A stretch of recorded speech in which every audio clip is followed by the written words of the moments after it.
যে সকল মানুষ বাড়ি নির্মাণ করার ক্ষেত্রে পৌরসভাতে বসবাস করে, অর্থাৎ পৌরসভার বাসিন্দা যারা, তাদের ক্ষেত্রে আজকের ভিডিওটি খুবই গুরুত্বপূর্ণ। প্রিয় দর্শক, কিভাবে আপনি প্রথমে শুরু করবেন আপনার বাড়ি অনুমোদনের ক্ষেত্রে? আপনি যদি না বুঝে না জেনে আইনগত জটিলতার মধ্যে পড়ে যান, তাহলে আপনার এমনও হতে পারে আপনার এই স্বাদের বাড়িটি অবৈধ স্থাপনার কারণে আপনার সরকার থেকে এটাকে উচ্ছেদ করা হবে।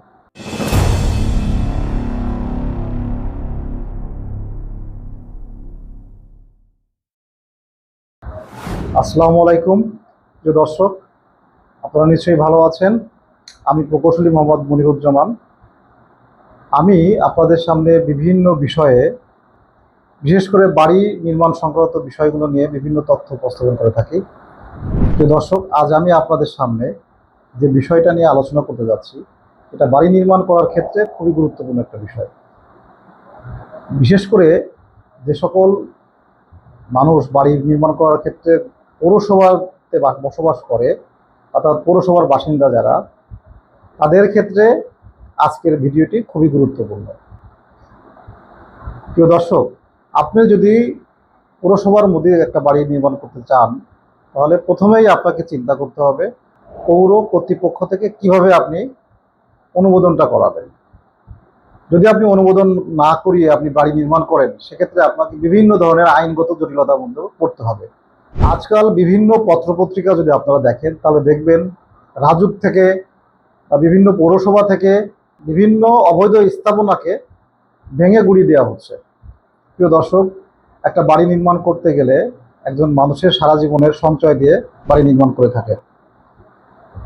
আপনি যদি না বুঝে না জেনে আইনগত জটিলতার মধ্যে পড়ে যান, তাহলে আপনার এমনও হতে পারে আপনার এই স্বাদের বাড়িটি অবৈধ স্থাপনার কারণে আপনার সরকার থেকে এটাকে উচ্ছেদ করা হবে। তাই জেনে বুঝে এবং নিয়ম মেনে কীভাবে বাড়ি করতে হয় সে বিষয়টা নিয়ে আজকে আমি আপনাদের সামনে আলোচনা করব। প্রিয় দর্শক, আপনাকে প্রথমেই যে কাজটি করতে হবে, আপনাকে একজন ভালো মানের ইঞ্জিনিয়ারের সাথে যোগাযোগ করতে হবে। অবশ্যই সেই ইঞ্জিনিয়ারকে আপনার আইবি থেকে রেজিস্টার্ড হতে হবে এবং তিনি যেন বিল্ডিং স্ট্রাকচার সম্পর্কে সম্যক জ্ঞান রাখেন। আপনারা যখন কোনো একজন আর্কিটেক্ট এবং ইঞ্জিনিয়ারের কাছে বাড়ি নির্মাণ করার বিষয়ে যাবেন, অবশ্যই খেয়াল রাখতে হবে সেই আর্কিটেক্ট এবং ইঞ্জিনিয়ার যেন অভিজ্ঞতা সম্পন্ন হয়ে থাকে। প্রিয় দর্শক, যদি তিনি অভিজ্ঞতা সম্পন্ন আর্কিটেক্ট না হয়ে থাকেন বা ইঞ্জিনিয়ার না হয়ে থাকেন, তাহলে আপনাকে বাড়ি নির্মাণ করার ক্ষেত্রে থেকে শুরু করে অনুমোদনের ক্ষেত্রেও আপনার অনেক ধরনের জটিলতার সম্মুখীন হতে হবে। কিভাবে আপনি প্রথমে শুরু করবেন আপনার বাড়ি অনুমোদনের ক্ষেত্রে? প্রথমেই আপনাকে যেটা করতে হবে, আপনার জমির যে সকল কাগজপত্র আছে, বিশেষত জমির দলিল, মিউটেশন, হাল খাজনা এবং জমির সয়েল টেস্ট। আপনি যদি জমির সয়েল টেস্ট না করে থাকেন, অবশ্যই আপনাকে সয়েল টেস্টটা করে নিতে হবে। জমির যদি আপনাকে বর্তমান হাল খাজনা দেওয়া না থাকে, তাকে হাল খাজনাটা আপনাকে পরিশোধ করেই সকল কাগজ আপডেট করে আপনাকে জমা দিতে হবে। সেজন্য প্রথমেই আপনাকে জমির কাগজপত্রগুলো আপনাকে সংগ্রহ করে নিতে হবে। এরপর একজন ভালো ইঞ্জিনিয়ারকে দিয়ে আপনি ডিজাইনটা করার পর আপনি সংশ্লিষ্ট পৌর কর্তৃপক্ষের সাথে যোগাযোগ করে সেখানকার আবেদন ফর্ম সংগ্রহ করে ইঞ্জিনিয়ার কর্তৃক ডিজাইনটা আপনি পৌরসভায় জমাদান করবেন। জমা দেওয়ার পরে পৌর কর্তৃপক্ষ ডিজাইনটি যাচাই বাছাই করে তাদের একটি কমিটি আছে, 15 সদস্য বিশিষ্ট কমিটি আছে। এই কমিটিতে প্রশাসক অথবা মেয়র থাকেন, প্রধান নির্বাহী কর্মকর্তা থাকেন, নির্বাহী প্রকৌশলীরা থাকেন। এর সাথে সাথে আইবি, আইডিবি, পরিবেশ, ফায়ার সার্ভিস এবং স্থানীয় প্রতিনিধি সহ মোট 15 জন সদস্য কমিটিতে অন্তর্ভুক্ত থাকেন।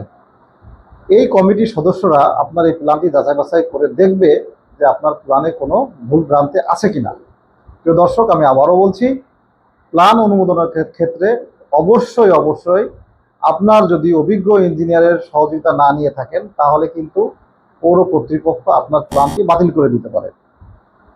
যেহেতু প্ল্যান অনুমোদনের ক্ষেত্রে যে কমিটি আছে, এই কমিটির লোকগুলো অবশ্যই খুব অভিজ্ঞতা সম্পন্ন লোকগুলো থাকে। অভিজ্ঞতা সম্পন্ন লোকগুলোই আপনার এই প্ল্যানটা যাচাই বাছাই করবে। তখন যদি তারা কোনো ভুল ভ্রান্তি বা অনিয়ম দেখে প্ল্যানের ভিতরে, তাহলে আপনার প্ল্যানটি বাতিল হয়ে যাবে। প্রিয় দর্শক, আমরা মোহনা বিল্ডিং ডিজাইন অ্যান্ড আইডিয়া থেকে দীর্ঘদিন ধরে আপনাদেরকে সহযোগিতা করে থাকি।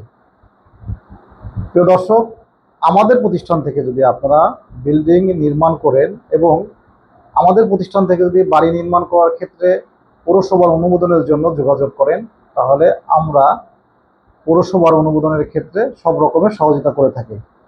আমাদের অভিজ্ঞ টিম আপনাদের জন্য সবসময় নিয়োজিত আছেন। আমাদের অভিজ্ঞ civil engineer, architect, electrical engineer, plumbing engineer সহ আমাদের পূর্ণাঙ্গ একটা টিম আমাদের প্রতিষ্ঠানের সাথে নিয়োজিত আছে। আমাদের প্রতিষ্ঠানের মাধ্যমে প্ল্যান অনুমোদন থেকে শুরু করে working design, electrical design, plumbing design, বিল্ডিংয়ের অ্যানিমেশন, 3D সব রকমের সহযোগিতাই আপনি পাবেন। পৌরসভা থেকে অনুমোদনের ক্ষেত্রে বিশেষত যারা প্রবাসী থাকেন বা পৌরসভার বসবাস করলেও স্থানীয়ভাবে সবসময় সময় দিতে পারেন না, তাদের সহযোগিতার জন্য আমাদের টিম সর্বদা নিয়োজিত আছে।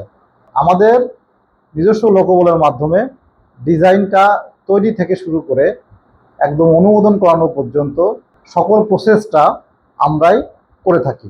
প্রিয় দর্শক, পৌরসভা থেকে অনুমোদন করানোর জন্য যতটা সহজে আমি বললাম, আসলে অনুমোদন করাটা যদি আপনার ডিজাইন সঠিক থাকে, কাগজপত্র সব ঠিক থাকে, তাহলে অনুমোদন করার ক্ষেত্রে কোনো জটিলতা নাই। কিন্তু যদি আপনার ডিজাইনে ভুল থাকে, সমস্যা থাকে, তাহলে কিন্তু অনুমোদন করার ক্ষেত্রে আপনাকে বেশ জটিলতার মধ্যে পোহাতে হবে। তাই অহেতুক আপনার পরিশ্রমের টাকা নষ্ট না করে, সময় নষ্ট না করে আপনি একজন ভালো অভিজ্ঞ ইঞ্জিনিয়ারের সাথে যোগাযোগ করেন।